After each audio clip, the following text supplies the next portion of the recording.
पश्चिम Asia की जंग के बीच पाकिस्तान की भूमिका को लेकर अब नए सवाल खड़े हो रहे हैं। पिछले कुछ महीनों में पाकिस्तान ने खुद को ईरान और सऊदी अरब के बीच तनाव कम कराने वाले एक अहम मध्यस्थ के तौर पर पेश किया है। इसके बाद अमेरिका और ईरान के बीच बैक चैनल बातचीत में भी पाकिस्तान की भूमिका की चर्चा हुई। पाकिस्तान के सेना प्रमुख फील्ड मार्शल आसिम मुनीर को इस पूरी कूटनीतिक प्रक्रिया का चेहरा बताया गया, लेकिन अब एक नई रिपोर्ट ने इस कथित शांति प्रयास की पूरी कहानी पर ही सवालिया निशान लगा दिए हैं। दावा किया जा रहा है कि जिस पहल को पाकिस्तान अपनी बड़ी कूटनीतिक उपलब्धि बता रहा था, उसके पीछे असल मकसद क्षेत्र में शांति कायम करना नहीं बल्कि तेल के कारोबार को सुरक्षित रखना था। अगर यह दावा सही साबित होता है तो ये सिर्फ पाकिस्तान की विदेश नीति पर ही नहीं बल्कि उसकी सेना की भूमिका और विश्वसनीयता पर भी गंभीर सवाल खड़े कर सकता है।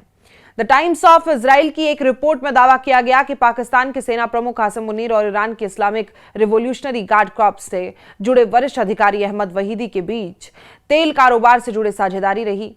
रिपोर्ट्स के अनुसार पिछले साल से ईरान का तेल पाकिस्तान तक पहुंचने का काम एक ऐसे कारोबारी नेटवर्क के जरिए किया जा रहा था जिसमें दोनों पक्ष जुड़े हुए बताए गए। और यही नहीं, रिपोर्ट्स में दावा किया गया है कि इसी कारोबारी रिश्ते का इस्तेमाल ईरान और सऊदी अरब के बीच तनाव कम करने के लिए भी किया गया है। यानी सवाल ये उठता है कि क्या वो मध्यस्थता वास्तव में शांति स्थापित करने के लिए या फिर तेल के कारोबार को नुकसान से बचाने की रणनीति थी। अगर इन दावों में सच्चाई है तो मामला केवल कूटनीतिक सीमित नहीं रह सकता। कूटनीति तक पाकिस्तान की सेना भी संवैधानिक रूप से देश की सुरक्षा की जिम्मेदार संस्था है और ऐसे में अगर सेना प्रमुख किसी निजी कारोबारी हित से जुड़े हों और उसी हित को बचाने के लिए विदेश नीति का क्षेत्रीय राजनीति को प्रभावित करें तो ये हितों के टकराव का गंभीर मामला माना जाएगा। दुनिया के अधिकांश लोकतांत्रिक देशों में सैन्य अधिकारियों के निजी कारोबारी हितों पर कड़े नियम लागू होते हैं ताकि राष्ट्रीय सुरक्षा और व्यक्तिगत आर्थिक हित कभी एक दूसरे से ना टकराए। रिपोर्ट्स में यह भी दावा किया गया है कि पाकिस्तान द्वारा ईरान से तेल खरीदने का सिलसिला उस समय भी जारी रहा जब ईरान पर अमेरिकी प्रतिबंध लागू थे। अमेरिका लंबे समय से ईरान के ऊर्जा क्षेत्र पर प्रतिबंध लगाकर उसके तेल निर्यात को सीमित करने की कोशिश करता रहा है और ऐसे में अगर पाकिस्तान वास्तव में बड़े पैमाने पर ईरानी तेल खरीद रहा था तो ये अमेरिकी प्रतिबंधों को दरकिनार करने जैसा माना जा सकता है। इससे भविष्य में पाकिस्तान और अमेरिका के संबंधों पर भी असर पड़ सकता है। हालांकि पाकिस्तान की ओर से इन दावों की आधिकारिक पुष्टि नहीं की गई है और रिपोर्ट का सबसे चौंकाने वाला हिस्सा मार्च महीने की घटनाओं से जुड़ा हुआ है। दावा किया जा रहा है कि उसी दौरान आसिम मुनीर ने ईरान और सऊदी अरब के बीच तनाव कम कराने में महत्वपूर्ण भूमिका निभाई थी और इसके बाद लगभग 3 महीने तक सऊदी अरब पर कोई बड़ा मिसाइल हमला नहीं हुआ था।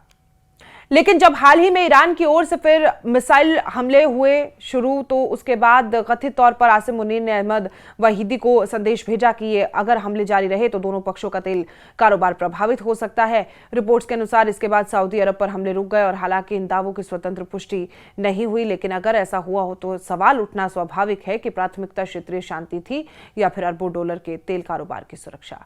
रिपोर्ट्स में संयुक्त अरब अमीरात यानी कि यूएई और कतर का भी उल्लेख किया गया। दावा किया गया कि इन देशों पर भी ईरान के साथ अलग अलग प्रकार के समझौते करने के आरोप लगे हैं ताकि वो हमलों से बच सके। हालांकि यूएई और कतर दोनों ने ऐसे सभी आरोपों को सिरे से खारिज कर दिया। इसके बावजूद भी ये बहस तेज हो गई कि क्या पश्चिमी एशिया में सुरक्षा और कूटनीति के साथ साथ आर्थिक हित भी समानांतर रूप से काम कर रहे हैं।